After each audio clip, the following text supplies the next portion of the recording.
Skiddly-doo-dee-doo-dow-ba-dee-dow-dee. Pouring with Pilar. She's a barista. Hi everybody, welcome back to Pouring with Pilar. I'm Pilar, this is my bar, and today we're going to be talking about two teas that you are probably already really familiar with, and you might even have in your cabinet right now. We're talking green tea and black tea. Now I really like black tea and green tea because they're considered superfoods and they're really good for you. So while I brew them, I'll talk a little bit more about when you want to drink these teas, what they're good for, and how to incorporate them in your daily diet, especially if you don't really like the taste of tea by itself. So I'm going to get started with the black tea because it takes roughly 5 to 10 minutes to brew. So the recipe really is 1 cup of water to 1 bag of tea. I have my boiled water here already, and I'm just going to pour it over here. And black tea is probably one of my favorites because it is the highest amount of caffeine out of all of the teas. If you're having a hard time, like me, I'm addicted to coffee. And if you're having a hard time finding alternatives for it, black tea is really good. Compared to 1 cup of coffee, black tea has about 1/3% of the caffeine. And also, because it's a stronger tea, it handles flavors like milk and creamer a little bit better. In fact, if you go to a boba shop, the boba milk tea is really just a black milk tea. So while I'm letting that brew, I'm gonna start working on my green tea. Now green tea has to be one of my absolute favorite teas.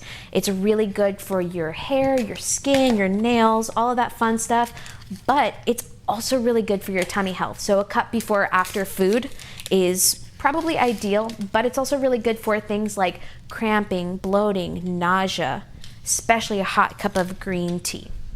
And this only needs to be brewed for about 3 to 5 minutes. I'm gonna let that guy, I hear my mom laughing in the background. Alrighty.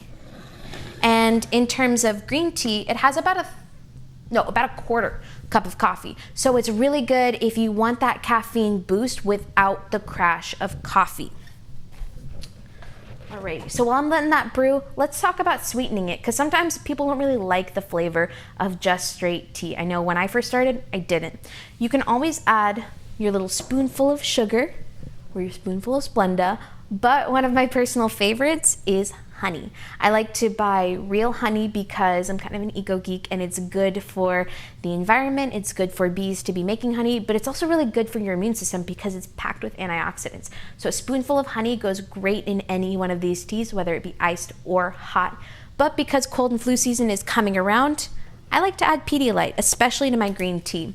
1 packet of strawberry Pedialyte in your green tea over ice, so good. Who doesn't want a strawberry green tea? And especially during cold and flu season, when it's really optimal that we keep our systems up, we keep everything healthy, and these 2 teas are really gonna help with that. So now that we talked about the basics, we can go from here with any kind of recipes you guys want. I'm open to suggestions and I would love to communicate some ideas with you guys. Let me know if you have any questions about these 2 teas. All right, thank you guys so much. Bye. Skiddly-doo-dee-doo-dow-ba-dee-dow-dee. Pouring with Pilar. She's a barista.